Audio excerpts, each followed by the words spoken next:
Kathakali വേഷത്തിലുള്ള modelling ചിത്രങ്ങളിൽ പ്രതിഷേധവുമായി കലാമണ്ഡലം.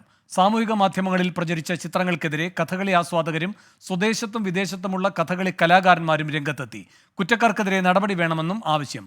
സൂരജ് സജി തൃശൂരിൽ നിന്ന് ചേരുന്നു കൂടുതൽ വിവരങ്ങളുമായി. സൂരജ്, ഏത് സാഹചര്യത്തിലാണ് ഈ പ്രതിഷേധത്തിന് ഇടയായ കാര്യങ്ങൾ ഉണ്ടായിരിക്കുന്നത്? വേണു, കലാമൂല്യങ്ങൾക്കെതിരായ കടന്നുകയറ്റമാണ് ഇപ്പോൾ ഉണ്ടായിരിക്കുന്ന ഈ ചിത്രങ്ങളിലൂടെ എന്നുള്ളതാണ് ഈ കഥകളി കലാകാരന്മാരടക്കം ചൂണ്ടിക്കാണിക്കുന്നത്.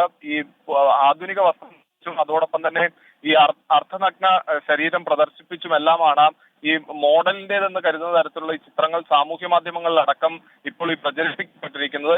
ഇതിന്റെ ഉറവിടം എവിടെയാണെന്നറിയില്ല. അതുകൊണ്ട് തന്നെ ഇതിന്റെ ഉറവിടം കണ്ടെത്തി ഈ കലാമൂല്യത്തിനെതിരായി നടക്കുന്ന കടന്നുകയറ്റത്തിനെതിരെ ശക്തമായ നടപടി ഉണ്ടാകണമെന്നൊരു ആവശ്യമാണ് ഈ കഥകളി കലാകാരന്മാരടക്കം മുന്നോട്ട് വെക്കുന്നത്. ഇതേ തുടർന്ന് ഇതിൽ ഔദ്യോഗികമായി തന്നെ കേരള കലാമണ്ഡലം പരാതി നൽകാൻ ഒരുങ്ങുന്നു എന്നുള്ളതാണ് ഇപ്പോൾ വരുന്ന വാർത്ത. ഇത് സംബന്ധിച്ച് കേരള കലാമണ്ഡലം നിയമോപദേശം തേടിക്കഴിഞ്ഞു. ഏറ്റവും പ്രധാനപ്പെട്ടത്, വർഷങ്ങൾക്ക് മുമ്പ് ടിവിയിൽ ഇതിന് സമാനമായി ഈ കഥകളി രൂപത്തെ വെച്ചുകൊണ്ടൊരു മോശം രീതിയിൽ ഒരു നൃത്തം ചിത്രീകരിച്ചിരുന്നു. അതൊരു പരസ്യ ചിത്രമായിരുന്നു.